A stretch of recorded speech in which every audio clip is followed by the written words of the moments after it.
Kaliwat-kanan na rin ang mga checkpoint sa Zamboanga City. Bantay sarado rin ang lungsod para maiwasan daw ang pagtawid doon ng mga terorista.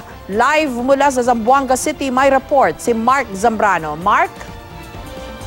Jessica, bagamat tahimik pa rin ang sitwasyon dito sa Zamboanga City sa ngayon, ay hindi kampante ang mga otoridad dito. Sa katunayan, kaliwat-kanan ng checkpoint sa lahat ng major roads at highways sa loob ng lungsod. Mahigpit na rin ang seguridad dito sa Zamboanga City mula kagabi matapos ideklara ng Pangulong Duterte ang martial law sa Mindanao. Bantay sarado ang lahat ng entry at exit points dito sa Zamboanga. Nagkalat ang mga checkpoint mula sa Palipara, sa mga kalsada, sa Pantalan at mga lugar na karaniwang matao.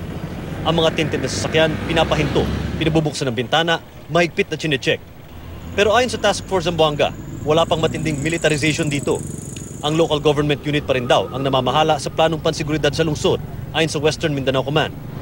Ang naispigilan ngayon ng West Mincom ay ang pagtawid ng mga terorista at armadong grupo, lalo na yung mga nasa Marawi City at ang mga supporter nila. Talagang in-inspection yung ating mga lumalabas at pumapasok sa ating syudad para masiguro natin na walang mga pasok na masasamang loob dito sa ating. Para conducting marine patrols o yung tinatawag natin na MARPAT at saka yung ating seaborne patrols na tuloy-tuloy. Sa ngayon, tahimik dito sa Zamboanga City.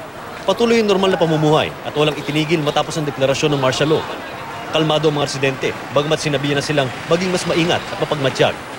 Wala pa namang isinasagawang warrantless arrest at search. Wala ring curfew. Ayaw namin ng gulo dito. Gusto namin tahimik yung lugar namin para wala ng gulo.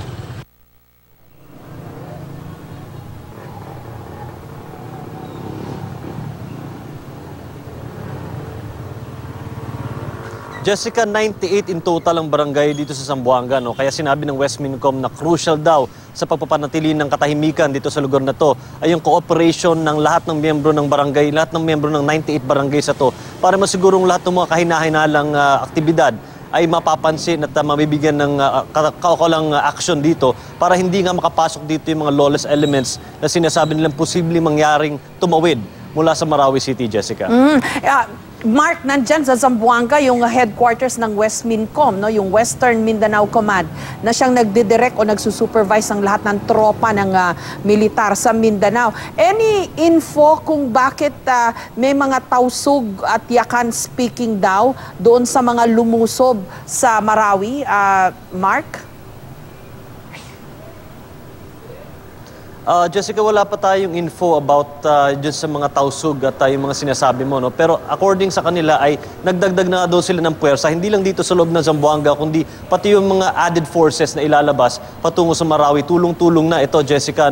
In fact, nila sa atin ay hindi nila binabaliwala yung possible threat na mangyayari dito dahil sa laki nga nitong Zamboanga. Ang layo nito from Marawi City, it's approximately 420 kilometers away. Halos 9 hours na biyahe yan. Pero kahit ganong kalayo, itong Zamboanga from Marawi ay posible pa rin tumawid. Kaya nga ganong ka pinaigting yung seguridad dito, Jessica. Maraming salamat sa iyo at ingat kayo dyan sa Zamboanga, Mark Zambrano.